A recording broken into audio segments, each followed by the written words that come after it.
Halo anak-anak Mi semuanya, apa kabar di hari ini? Baik, sehat, dan luar biasa. Kita jumpa lagi ya. Hari ini yang belajar di rumah harus tetap semangat. Tepuk semangat dulu yuk. Tepuk semangat. Semangat. Semangat. Nah, hari ini kita mau bercerita tentang binatang. Binatang apa, Miss? Tapi sebelumnya kita mau sebutkan dulu nama-nama hari. Nama-nama hari: Senin, Selasa, Rabu, Kamis, Jumat, Sabtu, Minggu. Hari ini hari apa? Misalkan hari ini hari Rabu. Besok hari apa setelah hari Rabu? Kamis, benar. Misalkan hari ini hari Kamis, besok hari Jumat. Itu ya. Jadi konsep hari ini dan besok. Nah, kita bercerita tentang binatang. Kita sudah cerita tentang binatang yang hidupnya di darat. Yang ada termasuk binatang peliharaan, binatang yang pelihara di rumah, binatang ternak, binatang yang hidup di air, binatang yang hidup di udara atau yang bisa terbang. Apa-apa saja binatang bisa terbang yang ada di rumah. Coba yang suka kadang mau nempel di badan kita, terus itu merugikan kita, badan kita bisa bentol-bentol. Apa itu? Nyamuk. Iya, benar. Jadi ingat, supaya nggak banyak nyamuk harus selalu membersihkan rumah ataupun air-air yang ada di dalam bak mandi harus selalu dikuras, dibersihkan supaya tidak jadi tempat sarang nyamuk. Nyamuknya beol nanti di sana. Nah, nanti kita akan sama-sama lihat ya bagaimana terjadinya nyamuk. Ternyata nyamuk juga sama dengan kupu-kupu, mengalami metamorfosis. Apa? Metamorfosis. Jadi selain nyamuk, ada kupu-kupu juga mengalami metamorfosis. Metamorfosis itu adalah perubahan bentuk. Oke, setelah itu ada yang lain lagi loh yang merugikan kita juga. Kalau dia nanti nempel di piring kita, makanan kita, dia beol, setelah itu aduh sakit perut. Apa itu? Lalat. Jadi lalat juga binatang yang kotor, merugikan kita. Lalat itu merugikan kita. Nah, kita kembali lagi ke nyamuk, Miss. Kalau nyamuk digigit nyamuk bisa bentol-bentol. Bisa apa lagi, Miss? Kalau ketemu ada nyamuk yang lebih berbahaya. Nyamuknya lihat nih. Ini nyamuknya. Kakinya lihat. Nah, pada belang-belang ya. Ini adalah nyamuk yang bisa menyebabkan kita terjadi sakit. Kalau nyamuk-nyamuk biasa enggak. Nah, bisa terjadi demam berdarah. Namanya nyamuk Aedes aegypti. Nah, kalau orang digigit nyamuk yang seperti ini, nyamuk Aedes aegypti, nah bisa menyebabkan kita demam berdarah, demam, terus pusing-pusing. Kita nggak bisa merawat di rumah, harus masuk rumah sakit. Itu berbahaya ya. Jadi nyamuk itu berbahaya. Jadi ingat, selalu harus menguras atau membersihkan bak mandi di rumah. Jangan ada air-air kotor nanti di mana-mana. Jadi nanti tempat sarang nyamuk, tempat beol nyamuk. Oke, Miss. Dan selalu kalau sudah sore jendelanya ditutup. Karena kalau misalnya di rumahnya, di halaman rumah banyak tanaman, nyamuk akan masuk ke dalam rumah. Itu juga banyak nyamuk. Nah, sekarang kita akan sama-sama perhatikan dulu dan lihat bagaimana cerita tentang metamorfosis kupu-kupu dan metamorfosis tentang terjadinya nyamuk. Kita sudah belajar kan dan mendengarkan cerita tentang metamorfosis kupu-kupu. Oke, Miss, semangat. Baik anak-anak. Nah, kita akan sama-sama perhatikan gambar ini. kita sudah belajar ya sama-sama dan mendengarkan cerita tentang kupu-kupu yang cantik, yaitu metamorfosis kupu-kupu. Bagaimana terjadinya perkembangbiakan kupu-kupu? Nah, kita dalam 1 minggu ini sudah bercerita. Coba perhatikan anak-anak. Ini gambar kupu-kupu pertama sekali. Bagaimana terjadi supaya bisa ada anak kupu-kupu, bisa biar kupu-kupunya tambah banyak? Ayo, pertama sekali kupu-kupunya bertelur. Coba perhatikan nih telurnya. Dia bertelur di daun, lalu telurnya berubah menjadi apa ini? Ulat. Menjadi ulat ya. Lalu ulatnya makan apa? Daun. Dia makan sampai kenyang dan ada waktunya. Wow, badannya berubah bentuk.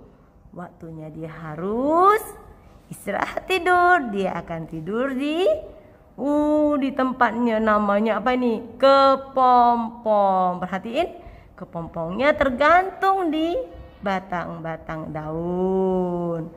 Setelah dia tidur agak lama, lalu dia keluar dari kepompongnya, tempat istirahat dia, lalu dia berubah. Dia keluarlah sayap.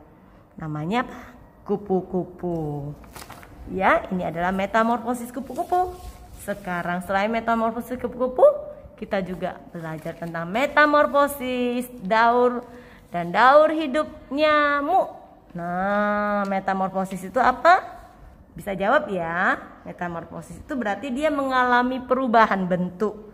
Ada berubah bentuk. Tadi kalau kupu-kupu dari telur dia berubah bentuk jadi ulat. Kalau ini nyamuk, coba ini nyamuk pertama sekali dia akan bertelur juga ini telur, tapi dia harus bertelur di dalam air. Kalau ada air dia mau di sana berkembang biak. Nah, di air, makanya Miss sudah bilang kan, kalau ada air bak, air-air yang di dalam kamar mandi harus selalu dikuras, dibersihkan. Nah, di sana juga bisa jadi sarang nyamuk. Nyamuknya bertelur. Telur nyamuk, terus tidak berapa lama dia akan menjadi larva. Larva itu apa ya? Nah, anak sering lihat kan, ada jentik-jentik. Tahu ya jentik-jentik nyamuk? Nah, biasanya bilang, "Miss, untuk makan ikan lagamis." Ya, itu perubahan yang terjadi dari telur nyamuk. Dia berubah menjadi larva atau jentik-jentik nyamuk. Lalu dia akan berubah bentuk lagi. Nah, menjadi pupa atau dinamakan kepompong. Nah, setelah itu dengan beberapa waktu dari pupa ke pompong itu dia akan berubah bentuk menjadi nyamuk. Pertama sekali nyamuknya yang kecil dulu, baru lama-lama menjadi nyamuk dewasa, nyamuk yang besar ya. Oke, ini adalah tentang metamorfosis dan daur hidup nyamuk. Oke, tadi sudah ya melihat bagaimana terjadinya metamorfosis kupu-kupu. Kita lihat gambar ya, dan terjadinya nyamuk. Kita akan masuki kegiatan inti kita. Biasanya kalau ketemu hari Kamis, anak-anak belajar bahasa Mandarin bersama dengan Lause. Lause apa? Lause Yanti. Jadi tugas-tugasnya dikerjakan ya. Ada sebagian yang kerjakan tugas bersama dengan Lause Yanti. Dan lihat buku kita di buku tematik. Buku apa? Tematik binatang. Ya, kita buka buku kita halaman 13. Nih, di halaman 13, perhatikan ada gambar binatang-binatang di dalam hutan ini. Coba cari anak-anak. Perintahnya adalah carilah, temukan gambar binatang-binatang yang ada pada gambar ini. Lalu lingkarilah gambar binatang yang kamu temukan pada gambar ini. Oke? Jadi ini di halaman 13. Anak-anak sebutkan dulu binatang apa saja yang ada. Sebutkan ya. Oke, Miss. Nah, sekarang kegiatan kita selanjutnya di buku cerdas kreativitas Di samping gambar kupu-kupu yang pernah kita buat kemarin, stempel menggunakan pelepah pisang kan? Kita sudah melakukan stempel sayap kupu-kupu menggunakan pelepah pisang di halaman 17 kemarin. Kalau mundur satu jadi di halaman 16. Yuk, di halaman 16 ini. Nih kemarin pelepah pisang ini. Gambar apa? Lebah. Nyanyi dulu ya. Aku lebah kecil yang mungil. Ini antenaku, ini sayapku. Bila aku terbang, aku berbunyi. Suara apa itu? Lebah. Lindungi aku, jangan kau ganggu. Sekali lagi. Aku lebah kecil yang mungil. Ini antenaku, ini sayapku. Bila aku terbang, aku berbunyi. Lindungi aku, jangan kau ganggu. Lindungi aku, jangan kau ganggu. Oke, nah di buku kita di A16 itu Miss akan mengajak anak-anak mewarnai gambar lebah. Oke, Miss akan pandu ya. Kita mau menggambar lebah ini supaya cantik. Semangat, ingat mewarnainya tidak boleh lewat garis yang rapi. Oke ya, pasti bisa. Karena anak-anak KB Creativity semua anak yang hebat dan luar biasa. Oke Miss, Tuhan memberkati kita semuanya. Hai anak-anak Miss, kita akan adakan kegiatan mewarnai di buku Cerdas Kreativitas. Kita buka buku kita halaman 16. Nih ya, halaman 16 ada gambar apa ini? Lebah. Tadi kita sudah nyanyi lebah ya. Aku lebah dan yang kecil dan mungil. Nah ini ada antenanya, Miss ganti kertas ya. Yuk kita tulis nama seperti biasa dengan konektor pen langsung, tidak terlalu besar ya. Miss Leni. Seperti ini. Ingat tutup yang rapi, yang rapat sampai bunyi. Tek. Yuk kita siapkan clear crayon kita.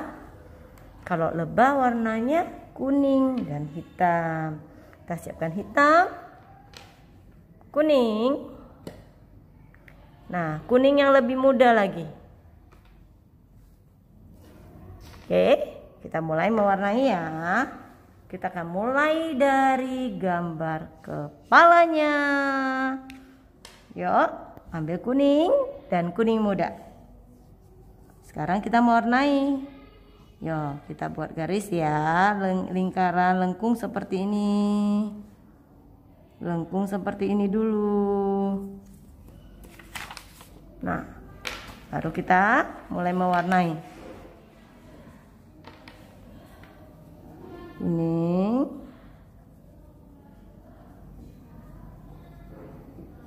kuning,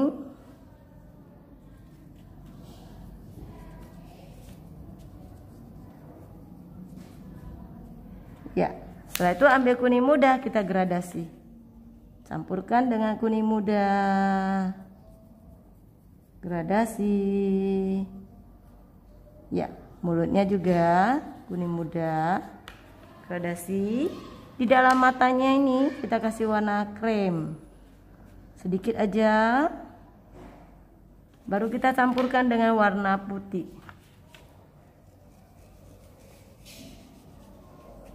Nah, seperti ini. Oke. Sekarang kita mulai dari badannya.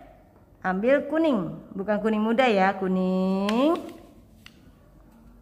Kita warnai kuning sampai penuh. Jadi ini tidak usah digradasi, kuning saja. Oke, masuk di kakinya nanti ya. Kakinya kita akan kasih hitam saja. Ya warnanya kuning, hitam, kuning. Di kelangnya sudah kuning, hitam. Di sini kuning. Kita warnai kuning dulu ya. Hitam tidak boleh dulu. karena nanti akan kotor. Terakhir warna hitamnya. Yuk, berarti ini kuning, ini hitam, nanti kuning, hitam, terus kuning. Kuning di sebelah sini. Ya. Lalu kita akan mewarnai sayapnya. Sayapnya kasih warna apa ya? Warna krem saja. Kita buat lengkung seperti ini. Lengkung seperti ini. Yuk, kita warnai warna kremnya. Dari bawah kita akan gradasi warna krem dengan warna, ya benar, putih. Pinter ya anak-anak ya. Ya. Diwarnai sampai batas yang kita buat tadi. Baru campur dengan warna putih. Nih, kita campur dengan putih. Campurkan. Putarkan. Putarkan, kenakan. Kenakan. Ya. Oke. Selesai satu sayap. Satu lagi. Warna krem sampai batas yang kita buat. Nah, baru kita gradasi dengan menggunakan warna putih.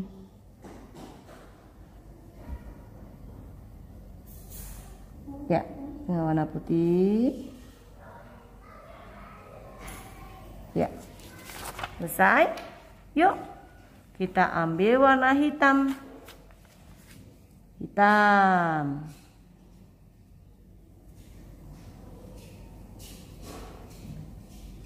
Badannya kuning hitam. Kuning hitam. Kuning hitam berarti belang-belangnya. Nah, hitamnya jangan kena kuning. Nah, tidak lewat garis ya. Ingat teman-teman yang suka lewat garis, hati-hati, pelan-pelan saja mewarnainya, jangan asal siap. Miss Ayin mau hasilnya yang cantik, yang rapi, tidak lewat garis. Tapi bukan mama yang mewarnai ya. Mama tidak boleh ikut mewarnai karena sudah Miss ajarin. Nah, lalu kakinya kita juga kasih warna hitam saja. Nah, seperti ini. Akhirnya terakhir antenanya. Kita kasih warna hitam. Tidak lewat garis.